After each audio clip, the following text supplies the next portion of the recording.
What happens when society tells you to work longer, but the workforce won't let you? Imagine being in your 50s, laid off after decades of experience. So you polish your resume, you network furiously, and you apply everywhere, only to hear nothing back. At the same time, politicians announce that retirement age will rise because people are living longer. You're expected to work until 67 or 70, yet age discrimination in hiring leaves your career in limbo at 55. This is the stark reality facing many workers today. And this is a very special episode because in today's episode, we're unpacking the irony of a world where work longer is the mantra, but finding work later in life is often an uphill battle. So, we're dealing with what I like to call the new golden years paradox. Recent headlines underscore this paradox. One analysis found that nearly a quarter of older Gen X and younger or young baby boomer workers who were laid off in the last decade, they never found another job. Over 1 in 10 had to take pay cuts in their next roles just to escape unemployment. These are mid career professionals in their late 40s, 50s, and early 60s, effectively forced into early retirement or underemployment. Meanwhile, governments around the globe are pushing retirement ages higher to shore up pension systems and account for longer lifespans. The disconnect between policy and practice is wide and deeply personal for those living it. So, what's happening? Well, around the globe, official retirement ages are on the rise, as we mentioned, often in response to graying populations and fiscal pressures. Governments are essentially telling their citizens prepare to work longer. For example, in Europe, many countries have enacted reforms to gradually raise the age at which workers can claim a full pension. There are projections that by 2060, the average retirement age in Europe will be around 67. And some countries will push beyond, well beyond that, actually. Denmark is on track to lead the pack. It plans to lift its retirement age to 70 by 2040. And if trends continue, if you live in Denmark or planning on living in Denmark, you may not retire until age 74 by 2060. Take a moment to let that sink in. Currently, several nations, including Norway, Iceland, and Denmark, already set the bar at 67 for both men and women. With other countries like Germany, the Netherlands, the UK, and Ireland in the mid 65 to 67 range. Let's talk about France. France recently legislated an increase from age 62 to 64 for a full pension, sparking massive public protest. In the United States, the full Social Security retirement age has been creeping up as well. For Americans born after 1960, you can now expect to retire at age 67. Now, that's up from historic 65, and there are periodic debates happening right now about raising it further as longevity increases. Policymakers argue that these shifts are necessary. Life expectancy, so we're living longer, has climbed, and people spend more years in retirement than previous generations. Longevity plus lower birth rates means a shrinking base of young workers who need to support a growing retired population. So, what's their solution? The solution, in theory, keep people economically active longer. So, in Japan, for example, which has one of the world's oldest population, this approach is taken to the extreme. The government there mandates that companies allow employees to work until at least 65, and many firms rehire or retain workers into their late 60s and well beyond. As a result, about 40% of Japanese companies now employ workers over 70. Let me say that again. 40 about 40% of Japanese companies now employ workers over 70. Japan even amended laws to encourage employment up to age 70 as it grapples with labor shortages and a 30% senior citizen population. And we're going to talk about how that plays into this whole thing that's happening, this global trend, because it's clear. We're expected to retire later. There was a company that's doing some research on this. I think it's Bain and Company. Report estimated that 150 million more workers over age 55 will be in the global labor force by 2030, making up more than it would be 1/4 of all jobs in I don't know, several countries. They didn't give an exact amount on those countries. But in other words, what I'm saying is that the workforce is aging, and to fill the gaps, they need to raise the retirement age. So countries like Germany, the Netherlands, and the UK have retirement age hikes scheduled. So they're going towards 67 by the late, the late 2020s, we'll just say that. And emerging economies face similar pressures because as we continue to live longer, they're facing those types of pressures. The message from society, then, I would say, is unmistakable. Keep working into your late 60s or even 70s. Okay. But here's where the irony bites. While policy nudges people to delay retirement, the labor market often has other ideas. Who actually employs a 68-year-old? Maybe Japan. Maybe that's where we all need to move. But who is actually doing that out here?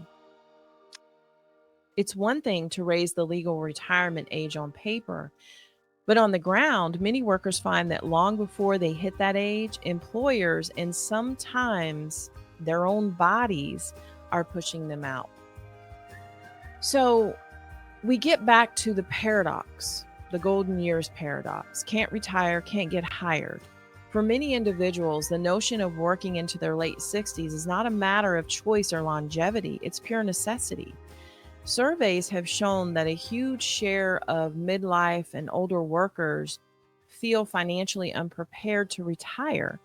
In the US alone, 1 in 5 Americans over 50 has zero retirement savings, and most others haven't saved nearly enough to last decades that they would need the cost of living into retirement. Also, we have numbing cost of living figures. And also, they have inadequate 401k balances. So that means a lot of people who want or need to retire have to actually keep earning paychecks longer. 81% of Gen X workers currently in their 40s and 50s say their current jobs don't pay enough to secure their retirement, a higher percentage than any other generation before.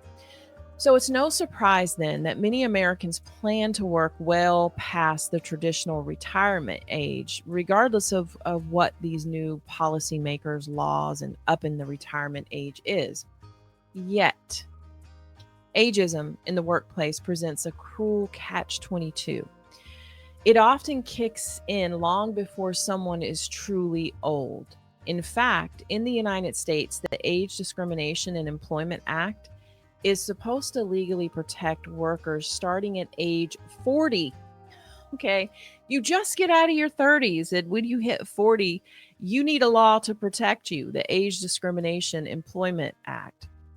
Now, this is an acknowledgement, really. I believe that this act is an acknowledgement that biases can emerge early. By your late 50s and 60s, many workers experience subtle or not so subtle pushback from the job market. And according to AARP research, about 2/3 of workers age 50 plus report having seen or experienced age discrimination at work. There was a poll that was done in 2024, baby boomers, and 78% of them said they expect their age to be a factor against them in job interviews. One striking analysis by ProPublica and the Urban Institute found that 56% of US workers over 50 are pushed out of or at least one long-time job before they're ready to retire. That is a huge percentage. That's over half. So, more than half. And once that happens, their financial fallout is often permanent. Only 1 in 10 of those workers ever earns as much as they were earning in that job before they got pushed out. So, most see their incomes drop and never recover from that career interruption. This isn't how most people think they're going to finish out their work lives. It's just not. Somewhere else in midlife is an uphill battle. There was a recent Wall Street Journal analysis that was done that found that Americans aged 50 to 65 who had experienced this type of layoff, of those, 24% were unable to find another job. That is a startling statistic. So what that figure essentially is doing is it's mirroring the early stats that we saw. Roughly a quarter end up effectively forced into involuntary retirement. And I already told you, most of them don't have the money to last through retirement. The same analysis showed that older job seekers who do find work often take longer to land positions. So these unemployed workers that are age 55 through 64 in this analysis that was done were jobless for an average of 26 weeks. So that comes out to about 6 months compared to 19 weeks if you want to compare that to younger workers that were in their late 20s and early 30s. Early 30s, y'all, because what's happening is even your mid 30s, before you get to 40s, you're starting to see some of this ageism happen. And about 11%, if you want to compare that to Gen Xers, so you're comparing that to Gen Xers, they spend about 11% of that who didn't get reemployed. They also had to swallow a pay cut to do so. So this is underscoring the desperation some feel just to get a job. So then the question becomes, why is it so difficult for experienced older candidates to get hired or to keep jobs? This is where you have to look into that ageism. The reasons are both structural and stereotypical, actually. There are some factors that we need to talk about. Higher salaries and cost cutting. So older experienced workers often they're the ones making the most money usually. So that makes them then, if you're thinking about a business that's trying to restructure, maybe something happened, maybe they're not getting in as much revenue, etc. Well, you start with those that are making the highest salaries, which makes them targets during cost-cutting layoffs and less attractive to other companies to hire. Now, I just went through something like this about 2 weeks ago, and I am in the process of looking for a new job. So I fell right into this because companies sometimes believe they can replace a 30-year veteran with 2 cheaper 20-somethings, even if that's not always true in practice. So when firms downsize, mid-career managers and senior staff are frequently the first on the chopping block as part of what they call delayering strategies. So I can give you an example. There was a payroll analysis that was done that found that manager layoffs in the 35 to 44 age group, not even the older one I'm talking about, That group spiked by over 400% in recent years as companies gutted middle management. There's just a bias that an older hire will jump ship as soon as something better comes along or won't be adaptable to junior positions. And ironically, many Gen Xers are now applying to entry level jobs just to get in the door. After being laid off 3 times in 3 years, there was a story that it was a 35-year-old professional who was describing being laid off 3 times in 3 years. They founded actually a job seeker support group because of all the issues they were having. And within that group, they noticed that many of their peers, mostly in their late 30s and 40s, ended up applying for entry level jobs out of sheer necessity, even after having held director or VP titles in the jobs they had before. Another factor is that older workers are perceived as near retirement. A subtle yet persuasive bias is the assumption that someone in their late 50s or early 60s won't stick around long. Why invest then, companies are thinking, in hiring or training them if they might retire in a few years anyway? Ironically, many of these folks fully intend to work 10 to 15 more years, but employers may not take their intention seriously. Okay.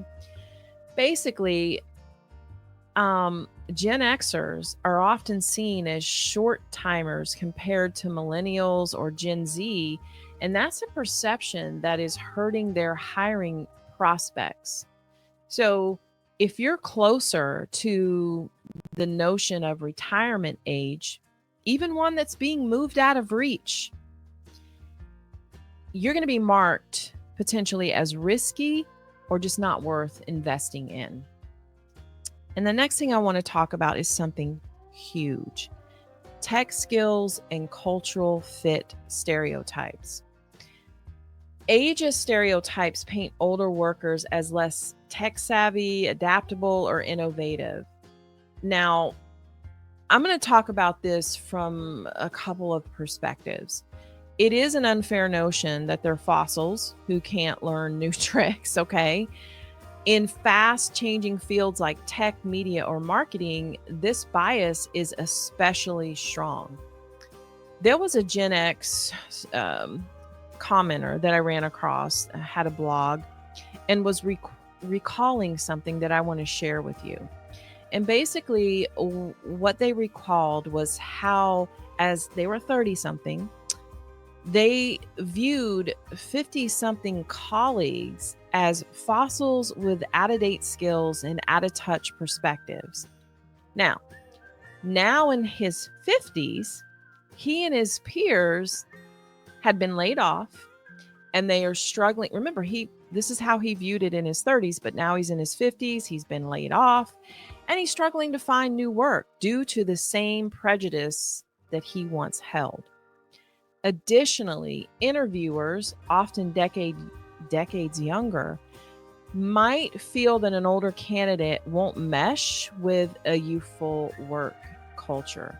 These assumptions persist despite evidence that diverse age teams perform well and that older employees, can and do master new technologies. But I need to add in something to this. Yes, this is, I'm talking about some of the data out there, some of the personal experiences, but I've also ran across a lot of people, 30s even, 30s, 40s, 50s, 60s, that simply aren't in touch with how things are moving fast. AI, tech, marketing, etc. So it is the responsibility of these job candidates to stay on top of that. Another thing I want to talk about is inflexible hiring practices. Automated recruiting systems and rigid job postings can also disadvantage older applicants. Let me give you an example. Older application portals might flag long career histories as negative. and they might even require graduation dates, instantly revealing your age. So, if you started your career later in life and graduated later in life, this actually might benefit you based off of this. But nonetheless, career coaches often advise those over 50 to trim resumes to the last 10 to 15 years to avoid age bias. Some older job seekers even admit advanced degrees or high level experience because they don't want to appear too old or too expansive. So, all that time they took to earn those degrees, they're now just omitting them. It's a frustrating dance of downplaying your own achievements to try to clear biased screening algorithms or prejudiced eyes. The result of these factors is a painful bind for older workers.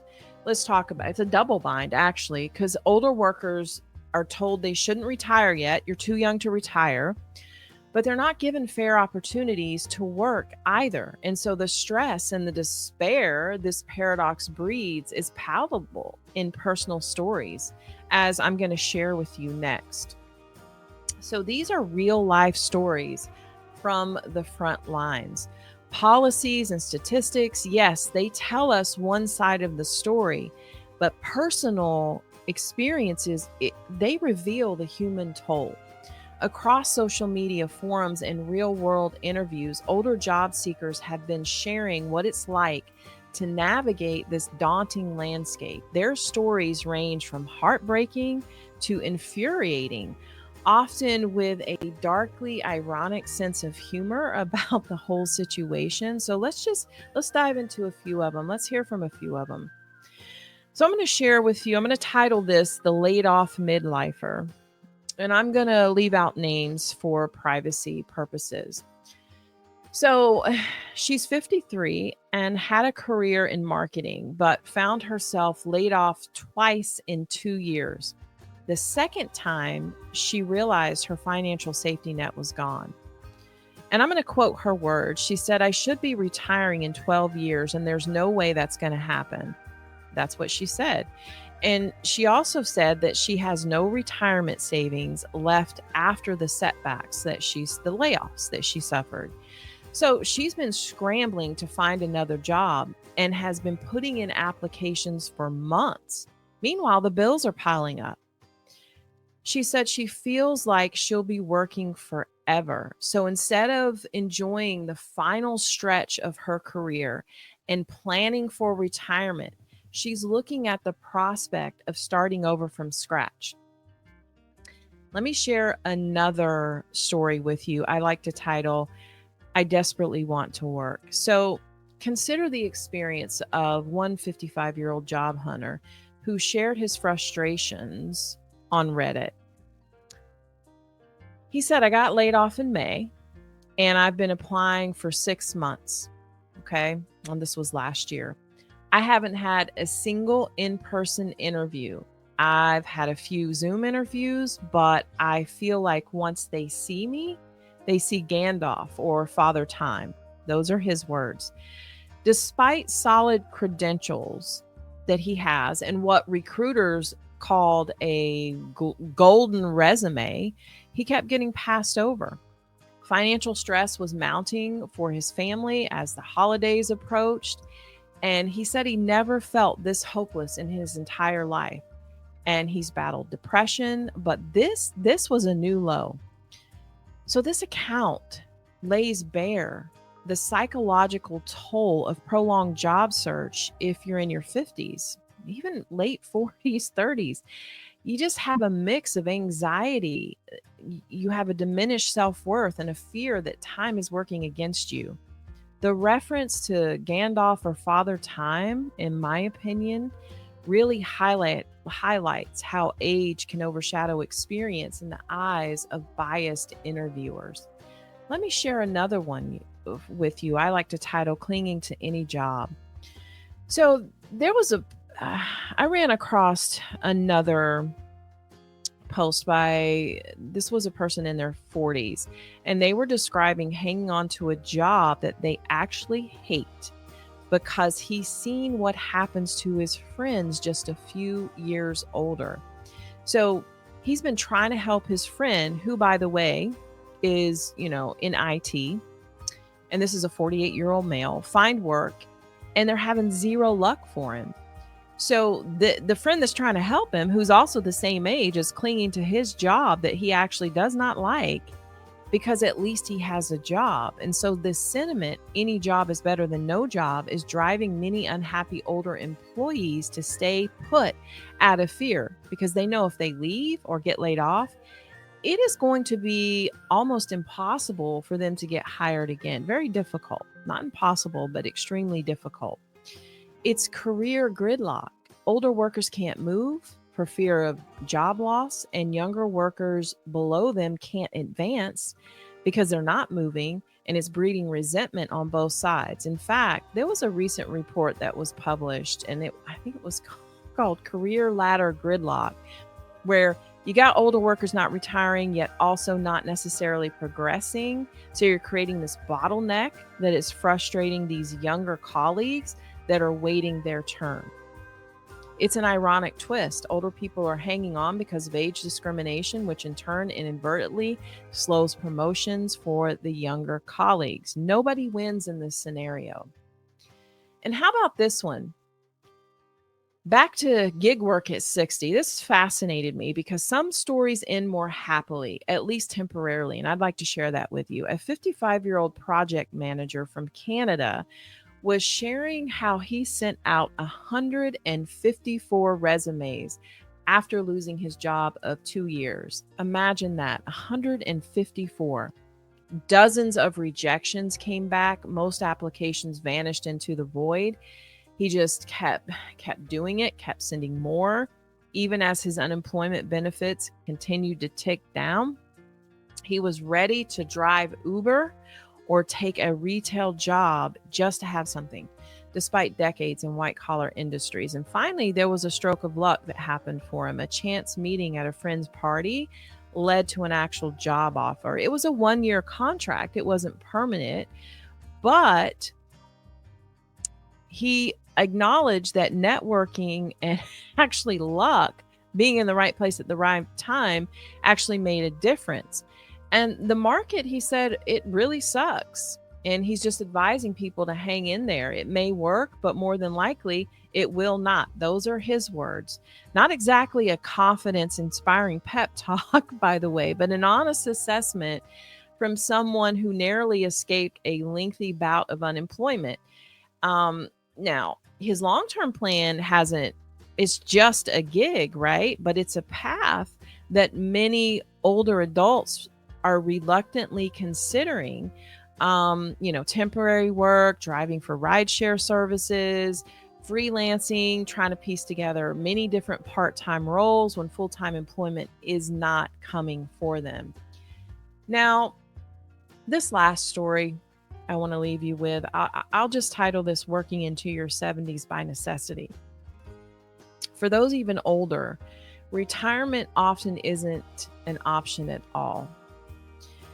So, there was a 71-year-old that I'd like to use as a prime example. To make ends meet in high-cost California, he works 2 jobs. And you can see the economy the way it is now.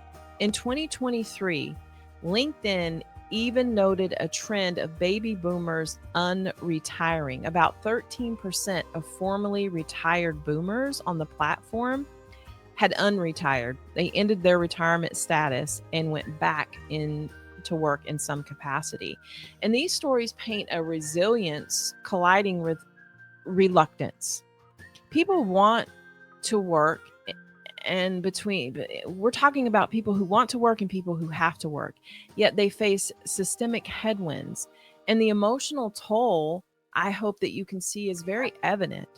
Fear of the future, feelings of hopelessness, and in some cases, bitter humor to cope. There was one frustrated article that I read, and they did an interview with a person in this similar situation. And they said that it seems that the system expects you to go back in time and stay at a job for 50 years until you die at your desk on your last day. And so they noted how quickly a deceased employee can have their job posted. And this is true, actually, what I'm saying. A deceased employee can have their job posted while HR shares a cake in their memory. And so this dark joke captures the sentiment that working literally to death is almost the only way older workers are allowed to exit with dignity.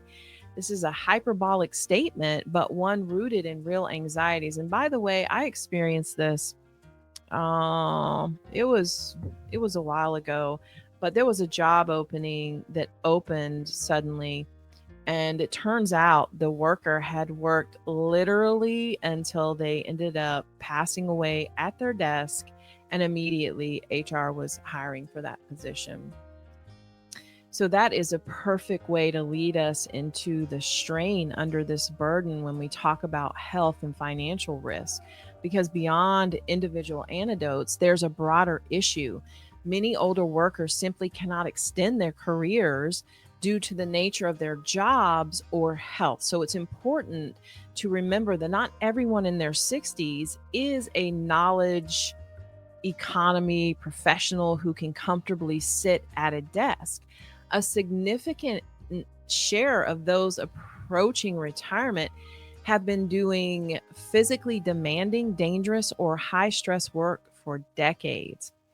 So there was a 2023 report, and it was the Economic Policy Institute that did this, that came out with this. And they said that over 50% of American workers over 50 are in jobs that involve intense physical labor, hazardous conditions, or high pressure.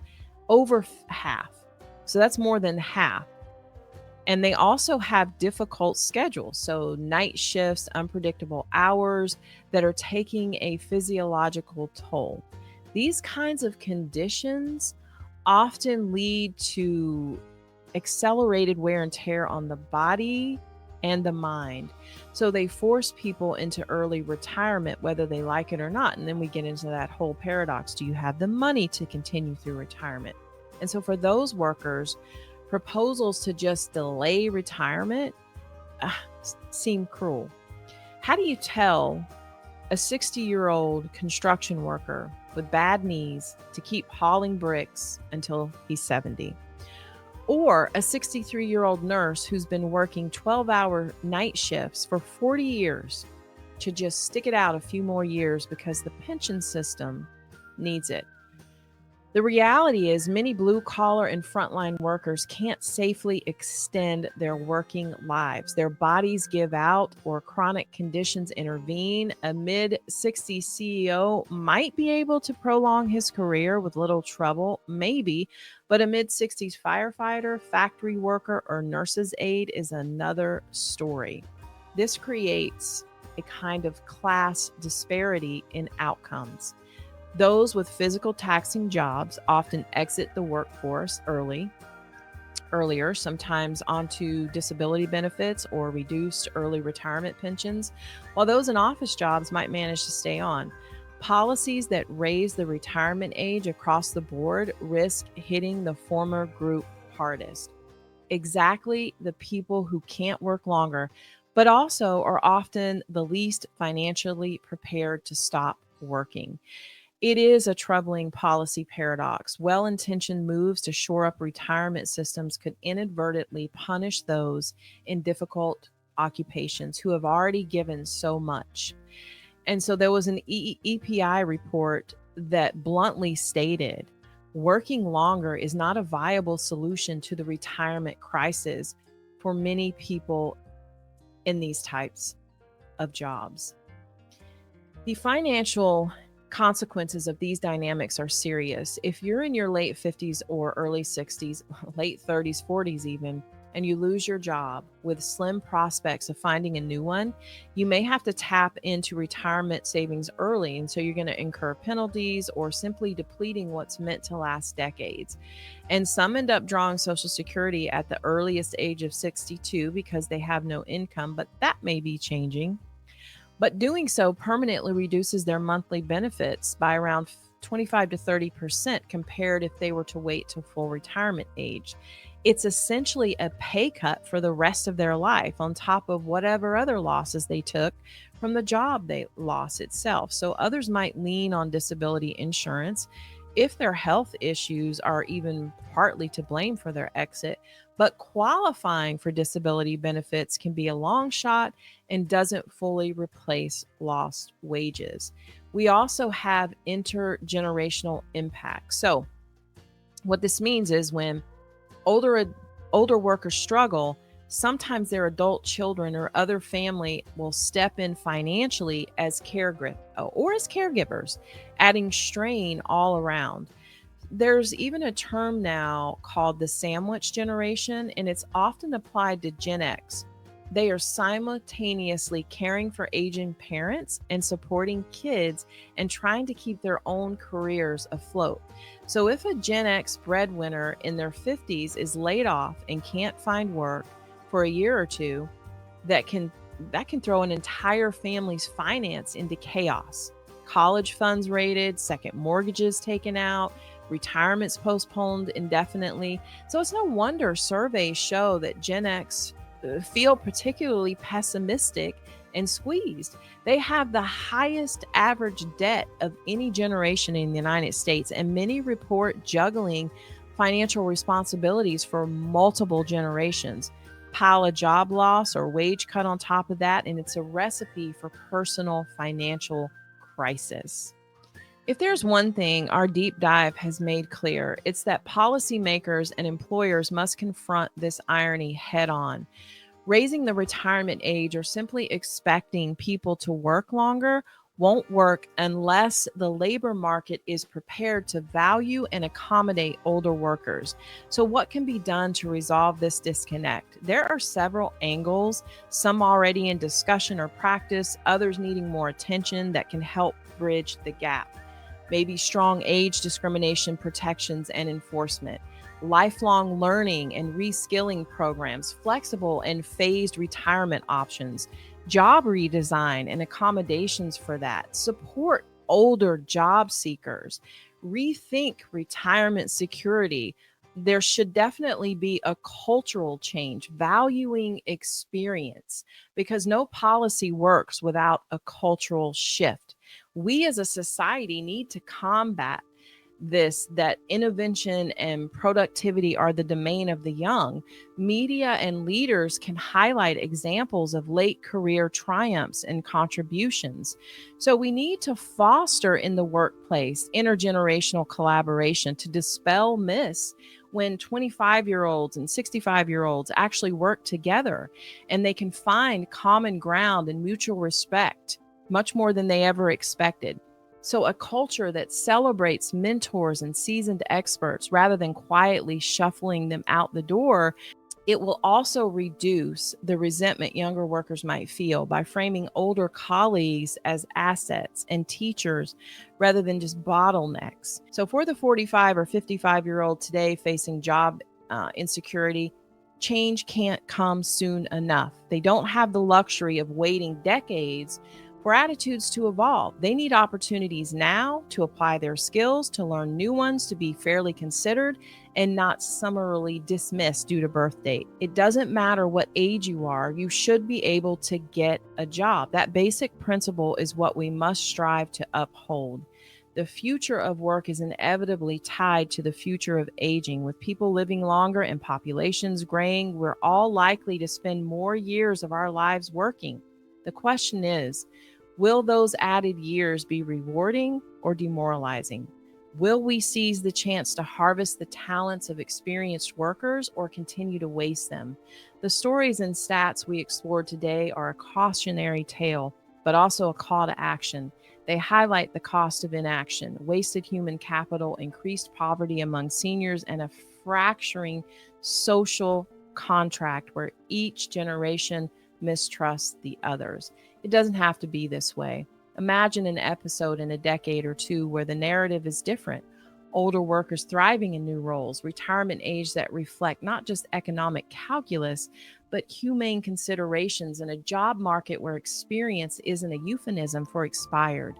Achieving that will take reversing ingrained biases and reevaluating policies. For now, those in their 40s, 50s, and 60s seeking must navigate a world that often sends mixed messages.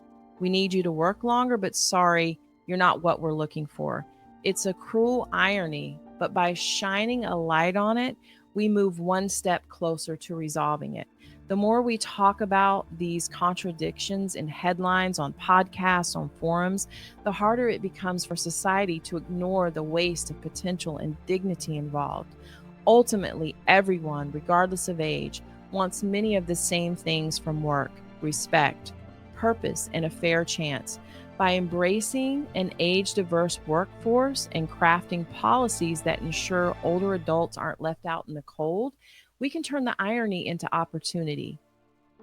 After all, if we're lucky, we all get to grow old, and when we do, we'll want the labor market to welcome us, not to shut us out. Until the next episode, take care of your mind, body, and soul.